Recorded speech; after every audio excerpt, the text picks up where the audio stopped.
En el principio no hay nada, ni materia, ni energía, ni siquiera espacio vacío, porque el espacio en sí mismo no existe. El tiempo no pasa porque no existe. De la nada aparece una bola de fuego más pequeña que un átomo. 10 billones de veces más caliente que el núcleo del Sol. Lo que se convertirá en el universo explota desde una concentración millones de veces más pequeña que la punta de un alfiler.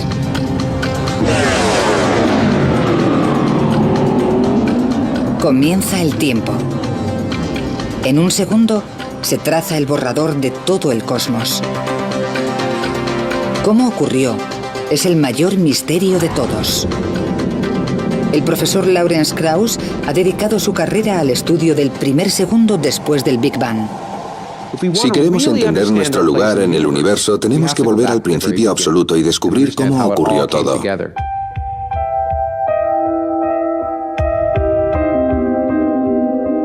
Echar la vista atrás al instante de la creación es una idea nueva.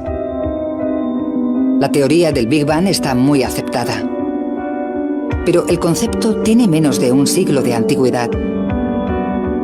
Una de las cosas que tenemos que observar con perspectiva es lo reciente que es nuestra comprensión del universo. Hace 80 años la opinión más aceptada en la ciencia era que el universo era estático y eterno, que había estado siempre. Pero eso cambia en 1929. En el observatorio del Monte Wilson, en California, Edwin Hubble estudia la luz de las galaxias. Observa que cuanto más lejana es la galaxia, más larga es la longitud de onda que emite. Las ondas de luz se estiran cuanto más se propagan, y al estirarse cambia la longitud de onda. El mismo principio se aplica a las ondas sonoras. Según se acerca el tren, el tono del silbato aumenta. Cuando pasa, disminuye. Al alejarse el tren, cada onda sonora tiene que viajar más que la anterior para llegar a tu oído. Las ondas sonoras se estiran y disminuye la onda. Algo similar ocurre con las ondas de luz. Si una galaxia se aleja de nosotros, la onda de luz que emite se estira y cada vez es más larga y roja. Se llama corrimiento al rojo. En la luz visible, en un extremo del espectro tenemos el rojo y el azul en el otro. La radiación roja es en la luz visible la de mayor longitud de onda, mientras que la radiación azul tiene una longitud de onda corta. Y en cuanto al universo, vemos la radiación desde las distintas estrellas estirándose literalmente, por lo que la luz se va enrojeciendo. Y cuanto más lejos miremos, más roja será la luz.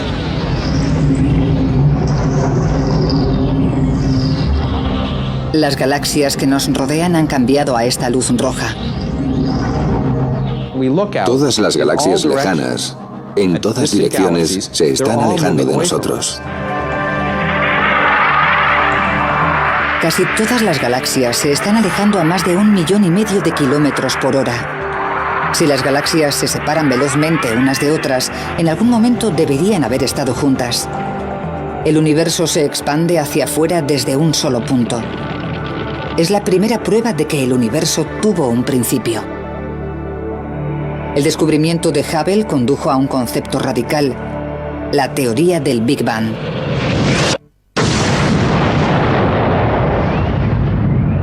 Los científicos creen que en el primer segundo después del Big Bang se creó la base de todas las estrellas y planetas del cosmos. Para probarlo, primero necesitan una nueva manera de medir el tiempo. Pensamos en fracciones de tiempo más pequeñas de las que utilizamos en cualquier otra actividad humana y fracciones temporales más pequeñas que una carrera automovilística o un velocista o cualquier otra cosa. Y lo que hemos aprendido es que puede ocurrir de todo en una fracción de segundo, en un abrir y cerrar de ojos. Es sorprendente. Horas, minutos y segundos son el fundamento de la vida moderna. Pero los acontecimientos que siguieron al Big Bang ocurrieron en fracciones de tiempo menores que un segundo.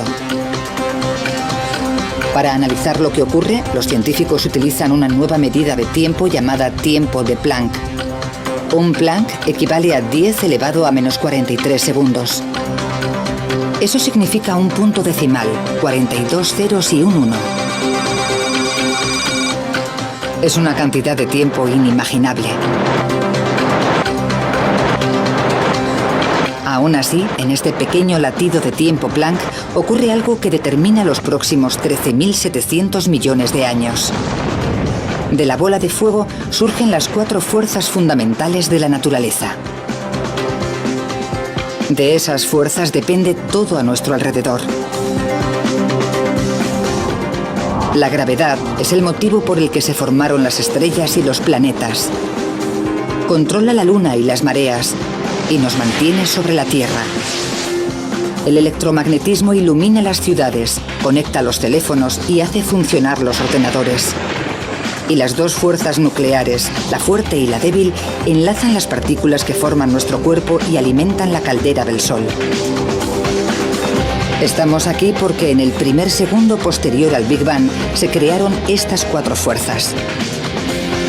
Sin ellas, el universo sería una nube monótona de radiación. Si no existiesen estas fuerzas, no existiría nada. No habría televisión, no habría deportes, no habría amor, ni odio, ni tragedia humana. Todo aquello por lo que merece la pena vivir. Pero en el primer instante de tiempo de Planck, las 4 fuerzas siguen formando una sola superfuerza. Las fuerzas de la gravedad, la nuclear y la electromagnética aún no se han dividido. El físico Michio Kaku estudia cómo se separaron. Me gusta pensar en ello como un cristal, un precioso cristal simétrico con todas las fuerzas unidas en su elegante simplicidad al principio de los tiempos. Mientras el reloj cósmico marca un instante más de tiempo de Planck, la pequeña bola de fuego del universo se expande. Las 4 fuerzas comienzan a separarse. Es como si un cristal extremadamente caliente se enfriara de repente, se resquebrajara. Empieza a desgajarse en 4 trozos. El primero en separarse es la gravedad. Después las fuerzas nucleares se desprenden y finalmente queda una joya fragmentada que es lo que antes era la superfuerza. Los 4 fragmentos siguen funcionando. La gravedad mantiene la Tierra en órbita. Las fuerzas nucleares hacen brillar al Sol. Y la radiación electromagnética es la luz que baña nuestro planeta.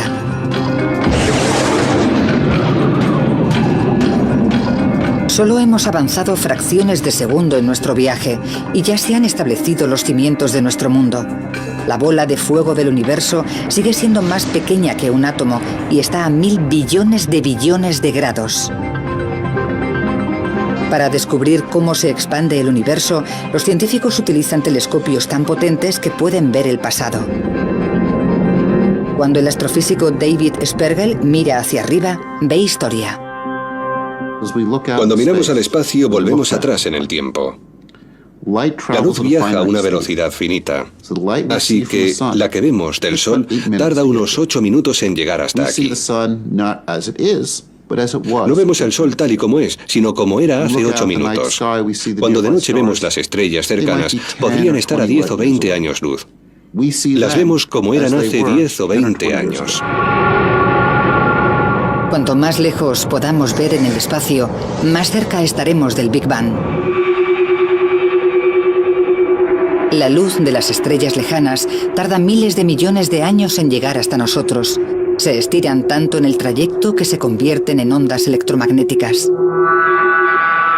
Para ver esta luz tan antigua es necesario utilizar radiotelescopios. El radiotelescopio Horn Antenna de Nueva Jersey realizó un descubrimiento relacionado con el Big Bang completamente por casualidad. En 1960, en los laboratorios telefónicos Bell, Arno Penzias y Robert Wilson miden las ondas electromagnéticas de nubes de gas de la Vía Láctea. Pero la Horn Antenna que utilizan recibe constantes interferencias. Suena así y llega desde todas las direcciones. Recibían la misma señal de fondo en cualquier dirección. No tenía sentido. Así que primero pensaron que algo fallaba en el experimento. Lo limpiaron. Quitaron los excrementos de paloma, que eran una fuente potencial de problemas, y volvieron a calibrarlo. Lo hicieron con sumo cuidado. El extraño ruido persiste. Penzias y Wilson se dirigen a la fuente. Fueron capaces de demostrar que esta radiación no provenía de la Tierra, no era de nuestra galaxia. Era algo que llegaba desde las profundidades del espacio. Estaba en todas partes. La radiación que llega a la antena es más antigua y lejana que cualquier otra cosa detectada. Por casualidad, llegan hasta unos científicos de la Universidad de Princeton que investigan las secuelas del propio Big Bang. Se dan cuenta de que lo que escuchan es un eco de los albores del tiempo.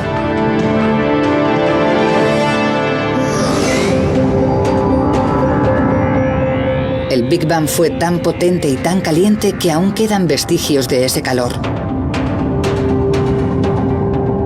El calor comenzó como una radiación de rayos X extremadamente caliente.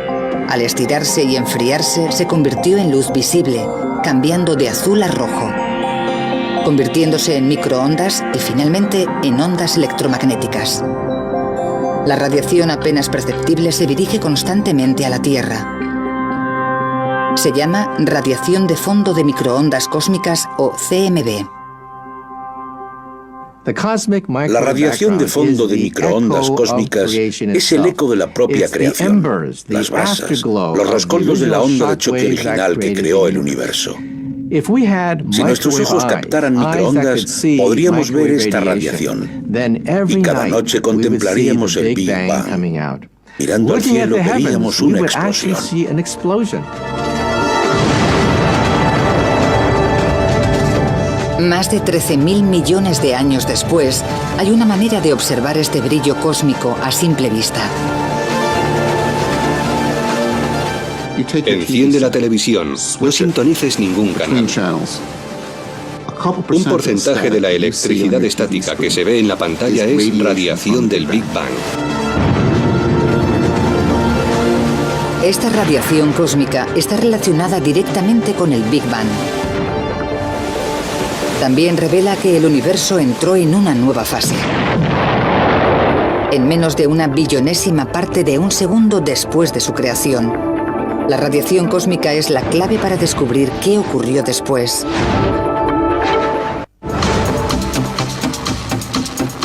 Unos cuantos instantes de tiempo de Planck en nuestro reloj cósmico y la bola de fuego del universo se transforma. En un instante, el universo es 1.000 millones de veces más pequeño que un átomo. En el siguiente, se hincha hasta alcanzar el tamaño de una pelota de béisbol. En este momento crece más que en los 13.700 millones de años siguientes. Los científicos conocen esta rápida expansión como inflación, y la prueba perdura en la radiación cósmica que quedó tras el Big Bang. Como la electricidad estática de la televisión, la radiación cósmica parece tan constante y uniforme que ofrece un rompecabezas a los científicos. Cuando medimos las radiaciones de fondo de microondas cósmicas en esa dirección, la temperatura es idéntica a la de aquella dirección. Es lo mismo en todas.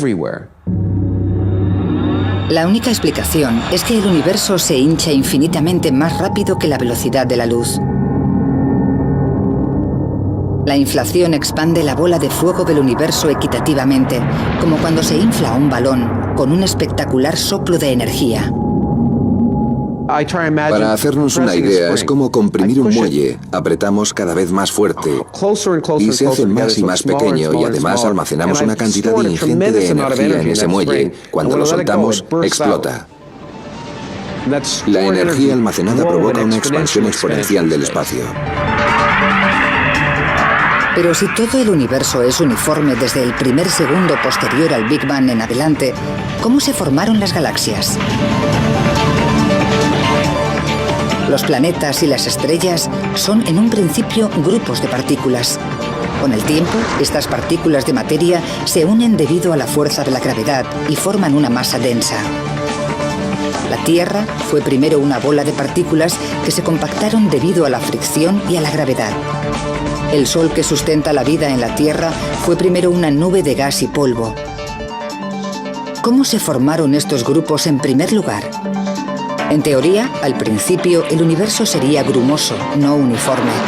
Para conocer la formación de las estrellas y planetas en el primer segundo tras el Big Bang, científicos de la NASA como David Spergel han desarrollado la sonda de anisotropía de microondas Wilkinson o WMAP, una misión satélite para medir la temperatura de la radiación cósmica con mayor detalle que nunca. Aunque esta radiación está en todas partes, es apenas perceptible, y para observarla con detalle en el cielo es necesario salir de la Tierra o cualquier otra fuente que interfiera en la radiación. 7 a punto de despegar. 5, 4... La NASA lanza la sonda en el año 2001. Despegue del cohete Delta II para explorar el pasado y el futuro de nuestro universo. Podría conseguir la mejor instantánea del universo en su primer segundo de existencia. El lanzamiento fue extremadamente apasionante. Fue tenso, pero emocionante verlo subir y darnos cuenta de que funcionaba. La WMAP se encuentra a 1.600.000 kilómetros de la Tierra. Es tan sensible que puede medir la temperatura de la radiación cósmica en una millonésima parte de un grado. La WMAP lleva 5 años analizando el cielo al minuto. Está ahí con la Tierra y el Sol siempre detrás, mirando al espacio. El satélite da vueltas muy rápidamente y cubre una tercera parte del cielo cada hora.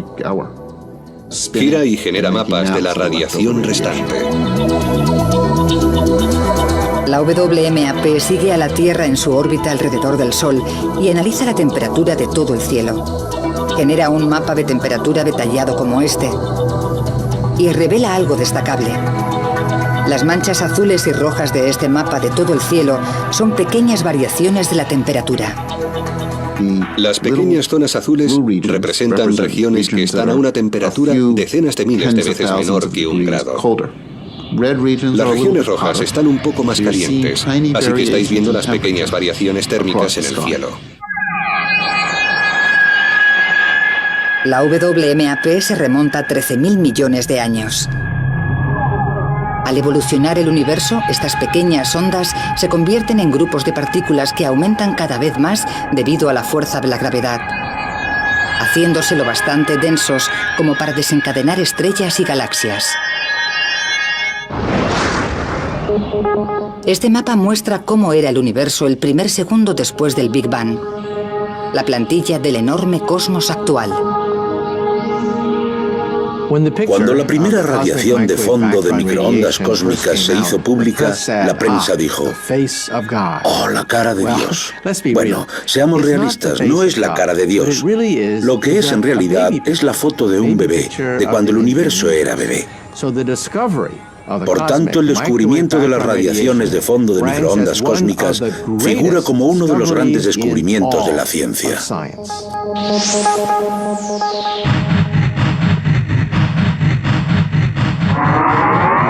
Menos de una trillonésima parte de un segundo después del Big Bang, la bola de fuego del universo se expande rápidamente.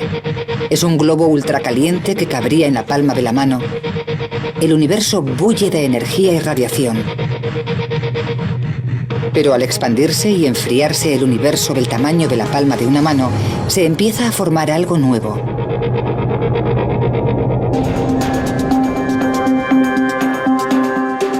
Solo una fracción de segundo después del Big Bang, el destino del universo ya está trazado. El Sol arde gracias a las fuerzas fraguadas hace 13.000 millones de años. Las estrellas y planetas se formaron debido a la manera tan rápida de expandirse del universo. La ciencia puede localizar el rastro de todo lo que vemos ahora hasta el primer segundo de la creación.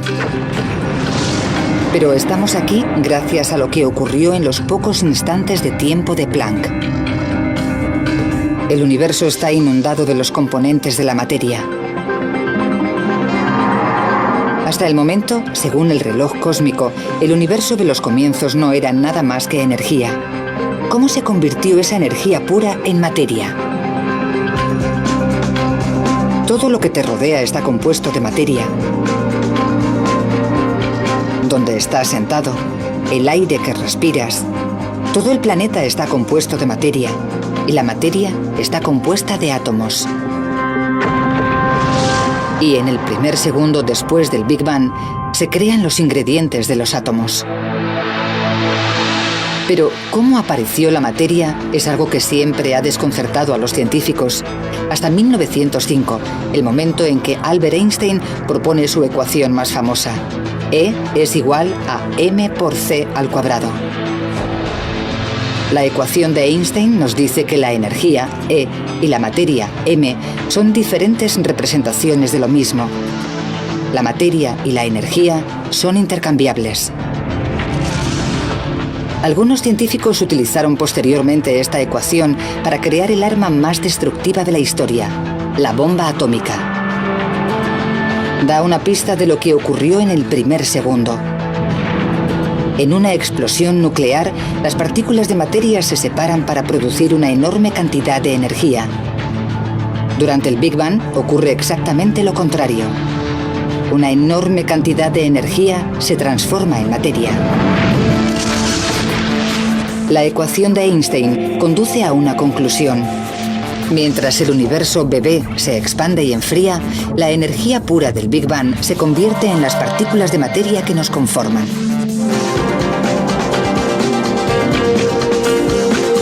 Estamos solo a un fragmento de segundo en nuestro viaje. Aparecen las primeras partículas de materia. El universo está 1 millón de veces más caliente que el núcleo del Sol. Demasiado caliente para que las partículas de materia se unan y formen átomos. Los científicos se enfrentan a un rompecabezas. ¿Cómo es este estado primario de la materia y cómo se convierte en los protones y neutrones que forman todos los átomos del universo? Era imposible que se formaran los átomos. Piensa en poner un cubito de hielo en un baño de vapor. El cubito se derrite inmediatamente. No puede haber cubitos de hielo en baños de vapor. Tenemos la prueba en un bloque de hielo. Cuando el agua está lo bastante fría, es sólido. Caliéntala y será líquido. Calienta el agua líquida y se evaporará en forma de gas, vapor de agua. Calienta en exceso el gas y la energía separa los átomos. De la misma manera, el universo en el primer segundo estaba tan caliente que solo podían existir las partículas elementales. Si viajásemos literalmente a los primeros segundos del universo, nos desintegraríamos. Desapareceríamos totalmente e incluso los detritos y el núcleo atómico del cuerpo se desharían en partículas subatómicas. No quedaría nada del cuerpo.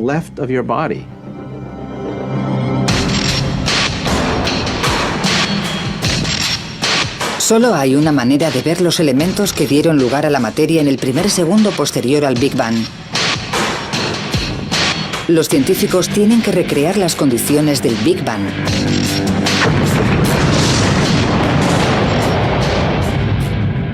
Se estima que el interior de una estrella está a decenas de millones de grados, pero durante el Big Bang se calcula que la temperatura era de billones de grados. Por tanto, no hay manera de simular la creación si no es con un acelerador de partículas.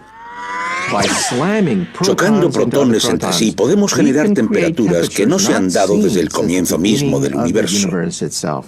Por tanto, los aceleradores de partículas son el único instrumento para poder simular la génesis.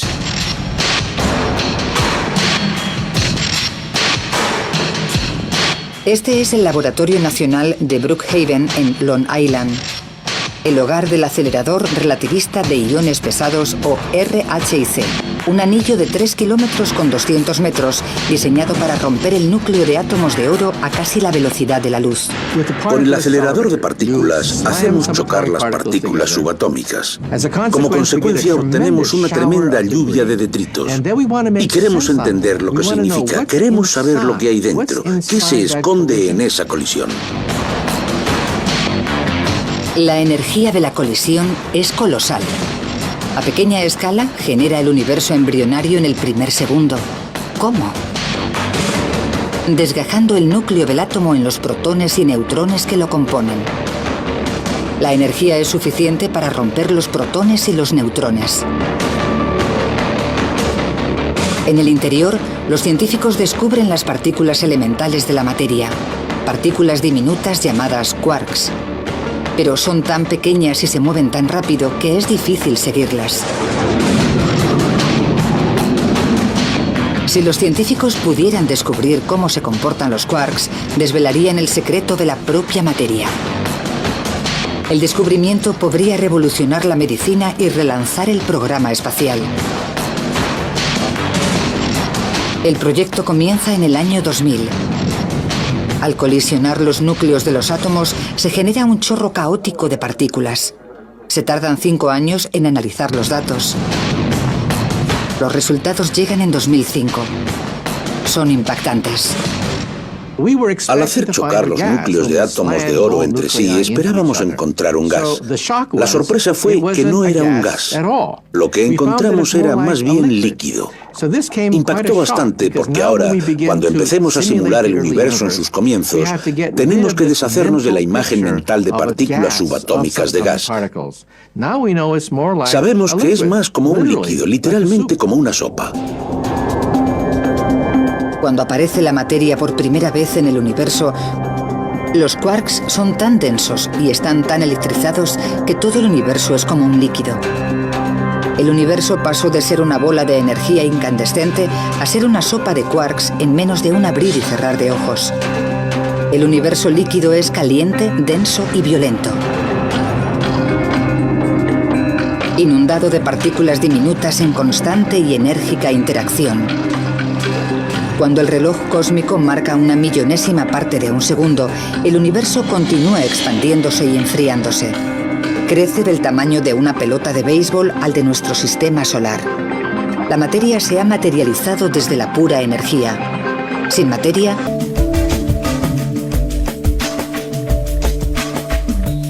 ninguno de nosotros estaríamos aquí. Y eso casi se cumple en ese primer segundo.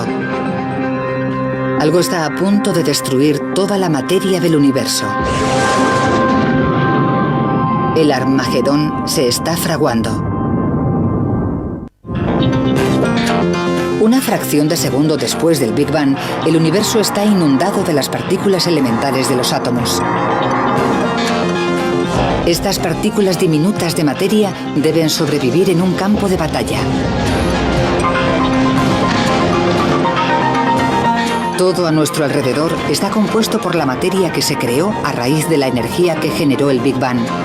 Cada molécula, cada átomo, cada quark.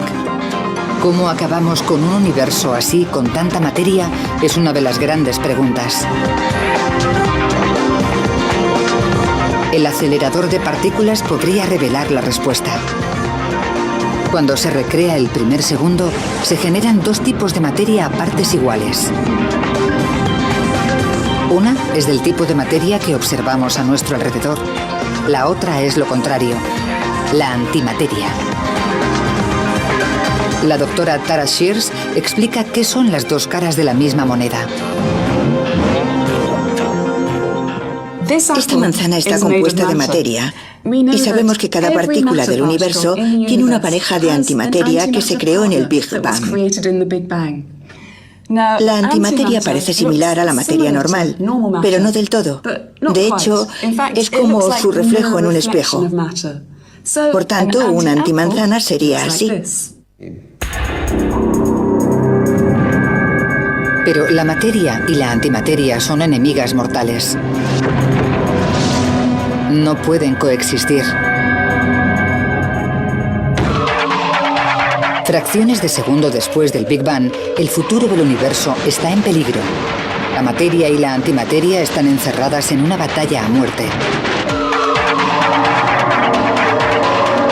Ha pasado una millonésima parte de segundo del Big Bang y estalla la batalla. Cuando la materia y la antimateria chocan, el resultado es explosivo. Un conjunto de materia del tamaño de una manzana chocando con su antimateria equivalente generaría tanta energía como la de una bomba nuclear de 10 megatones. Si pudiésemos volver al verdadero universo naciente justo después del Big Bang, encontraríamos esta furiosa masa de materia y antimateria aniquilándose la una a la otra. Nos encontraríamos en medio de una batalla cósmica entre los dos bandos, en medio del fuego cruzado, por decirlo así. Al estar todas las partículas en un estado líquido superdenso, la materia y la antimateria se encuentran rápidamente y se destruyen entre ellas. ¿Cómo se generó un número equitativo y cada partícula de materia que choca con su antimateria es aniquilada? Toda la materia quedaría destruida nada más ser creada. Toda la materia acabaría encontrando la antimateria y se habrían aniquilado, produciendo radiación pura. Pero no por eso existe el universo. Si hubiese ocurrido, viviríamos en un universo de radiación pura, pero no viviríamos en él porque no estaríamos aquí, solo habría radiación. El caso es que el universo está lleno de materia. ¿Cómo venció a la antimateria? Es uno de los grandes misterios de la ciencia. Una teoría es que la antimateria es menos estable y se deteriora más rápidamente, provocando un pequeño desequilibrio entre la materia y la antimateria. Este pequeño desequilibrio acabó permitiendo a la materia aplastar a la antimateria. Sea cual sea la verdad, algo ocurrió justo después del Big Bang que inclinó la balanza a favor de la materia. La batalla terminó en ese punto. Y lo que quedó fue una pequeña cantidad de materia que generó el universo en el que vivimos.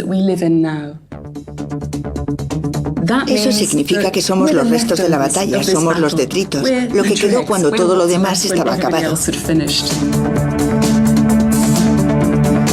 Los detritos formaron todo lo que hay a nuestro alrededor, desde el suelo que pisamos hasta la galaxia más lejana.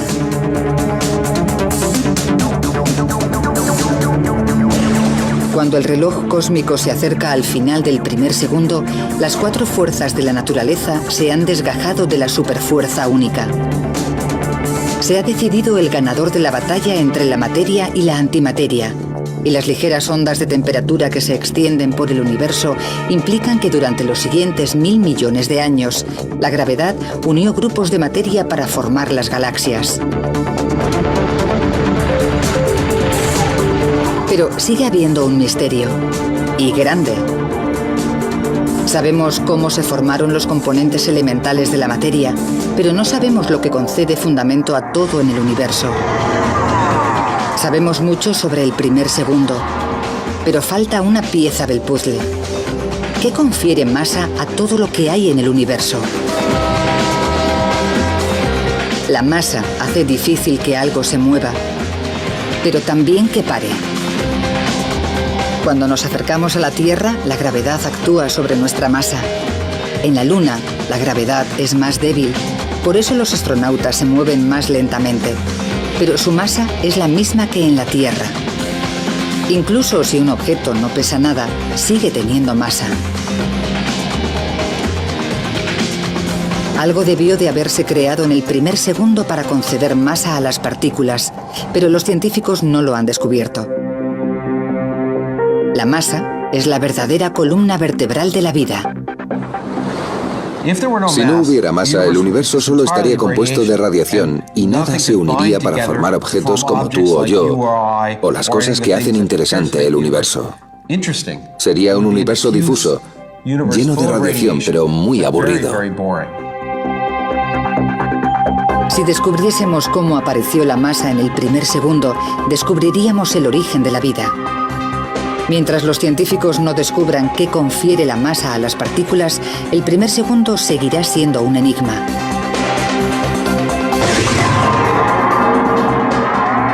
Nuestro viaje casi ha acabado, pero falta una pieza del puzzle que ha confundido durante décadas a los científicos. En 1964, en la Universidad de Edimburgo, el físico Peter Higgs propuso una teoría revolucionaria. Sugiere que un campo de fuerza invisible se extiende por el universo en el primer segundo, dando masa a las partículas. Se conoce como el campo de Higgs. Cuando las partículas se relacionan con él, adquieren masa. Por ejemplo, si empujamos un coche que se ha quedado sin gasolina en la carretera, puedo conseguir moverlo y que avance, pero si estuviéramos en el barro, pesaría mucho más. No podríamos empujar tanto, actuaría como si fuese más pesado. Pues bien, pensamos que las partículas tienen masa por una razón similar. Tenemos el campo de Higgs y algunas partículas que reaccionan ante él de manera menos violenta y son más fáciles de empujar, por lo que se comportan como si pesasen menos. Las partículas que reaccionan más violentamente son más difíciles de mover y actúan como si fuesen más pesadas. Como el barro, el campo de Higgs se pega a todo. Cuando las partículas entran en el campo, ganan masa. Cuanto más contacto tengan con el campo, más masa ganarán. Los científicos creen que al campo de Higgs le arrastran sus propias partículas. Los periodistas la llaman la partícula de Dios. Los científicos la llaman el bosón de Higgs. Creen que identificando esta partícula podrían descubrir cómo llegamos aquí. Las matemáticas son buenas, pero ningún acelerador de partículas ha sido lo bastante potente como para encontrar el bosón de Higgs, hasta ahora.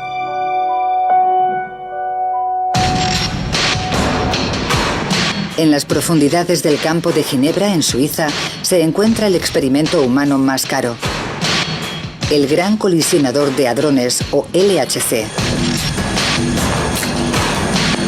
El acelerador de partículas más grande del mundo y la mayor oportunidad para encontrar el Higgs perdido. Tenemos que ver si la partícula Higgs existe realmente y por eso construimos aceleradores tan mastodónticos, para ver si podemos entender el mecanismo responsable de la existencia de todo lo que consideramos sólido y pesado actualmente en el universo. Ha costado $10.000 millones. Se ha tardado 14 años en construir y 7.000 científicos se han involucrado en su construcción. Este año se activa.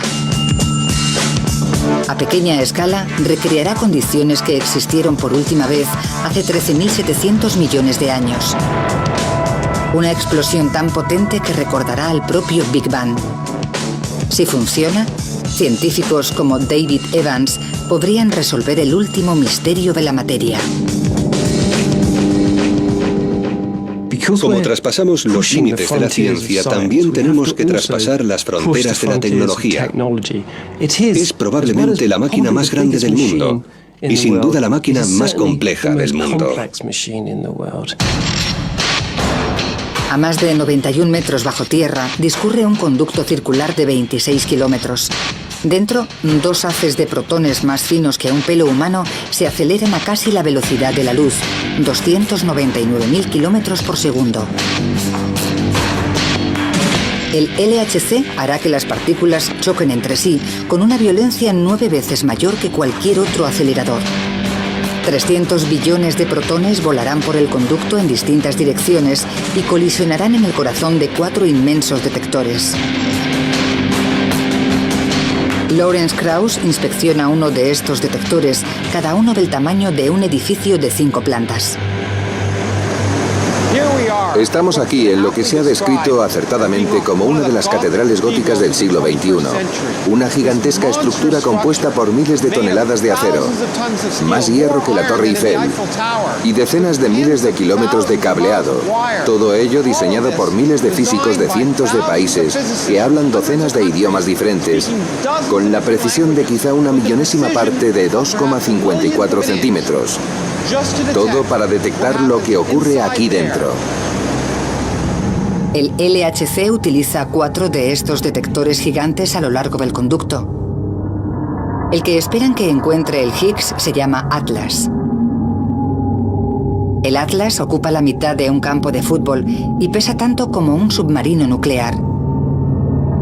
Puede detectar 1.000 millones de colisiones por segundo. Cuando los protones chocan, el impacto es tan titánico que en una fracción de segundo recreará la materia como era justo después del Big Bang. Una lluvia de partículas elementales como quarks. En alguno de los detritos esperan encontrar el escurridizo Higgs.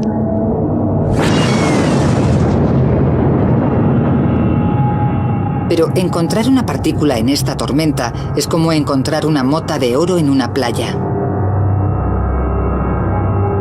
El Higgs es tan diminuto y tiene una vida tan corta que el detector no lo localizará directamente. Por eso esperan capturar el rastro que deja gracias a las cámaras de más alta tecnología del mundo. Cuando vemos una estela en el cielo, observamos la columna de humo, pero ¿dónde está el avión? No lo vemos porque es demasiado pequeño. Lo mismo ocurre con los detectores. No pueden coger la partícula en sí, pero sí el rastro que deja esa partícula subatómica. Y observando el rastro, podemos determinar de qué tipo era y lo rápido que se movía.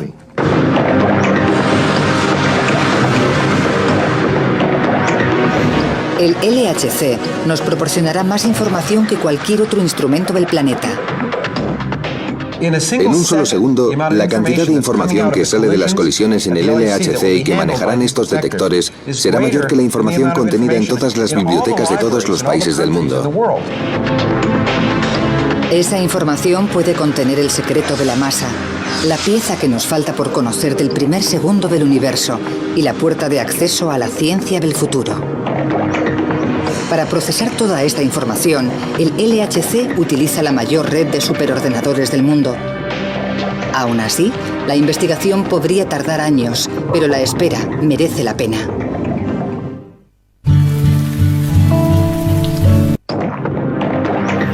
Este experimento podría desenmarañar finalmente la simple verdad de la base de nuestra existencia. Es una posibilidad que entusiasma a científicos de todo el mundo. Todavía no sabemos lo que conseguiremos con el LHC. Tenemos grandes expectativas de llegar a una mayor energía, menores magnitudes que nunca antes. Lo que conoceremos con el LHC cambiará nuestra idea del primer segundo del Big Bang. En la sala de control del LHC, el mayor experimento de la historia de la ciencia, comienza la cuenta atrás. El acelerador se comprueba, se sella y se enfría a temperaturas más bajas que las del espacio exterior. El LHC se ha diseñado, se ha construido y ahora las pruebas finales para ponerlo en funcionamiento se están llevando a cabo aquí mismo, en este momento. Esta máquina podría dar respuesta a uno de los mayores misterios de la vida. Es como estar presente en la creación. Si tiene éxito, el LHC podría conducir a una nueva era en la ciencia. Si fracasa en su búsqueda del Higgs y no desvela cómo la materia consigue la masa, dejará un hueco en el misterio del primer segundo. Tendrán que escribirse nuevas teorías y construirse experimentos más poderosos. Soy realista. Sé que quizá no encontremos nada. Eso podría provocar una crisis en la física. La física podría quedarse estancada si de repente todas nuestras máquinas no son lo bastante poderosas como para avanzar hacia el siguiente acto, la próxima escena en la nueva fase de la materia y la energía. Una cosa sí que saben. El LHC acercará el Big Bang a los científicos más que nunca. Retrocederá 13.700 millones de años hasta el primer segundo del universo. El segundo más importante. El reloj cósmico llega a su último instante de tiempo de Planck. El universo tiene un segundo completo de edad. Unas 1000 veces el tamaño de nuestro sistema solar, y está inundado de partículas de materia, el componente básico de todo lo que nos rodea. El universo está lo suficientemente frío para que en el mar de quarks estos se agrupen de 3 en 3, formando protones y neutrones. En la saga del universo, su primer capítulo determina el curso de la historia. En los próximos minutos, el universo se enfría lo suficiente como para que los protones y neutrones formen los primeros núcleos atómicos. 300.000 años después, aparece el primer átomo.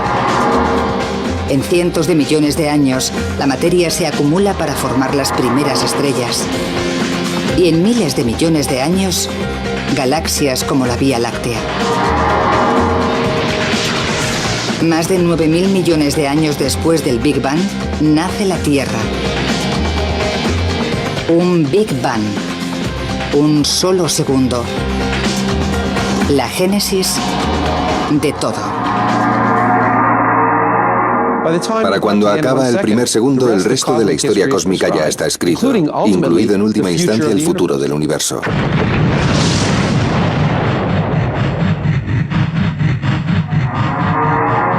Más de 12.000 millones de años después del Big Bang, evolucionan los humanos. Una especie con la capacidad intelectual de preguntarse ¿cómo hemos llegado aquí y de qué está compuesto el universo? Este año, la ciencia está más cerca que nunca de descubrir la respuesta. Y el secreto yace en el primer segundo épico.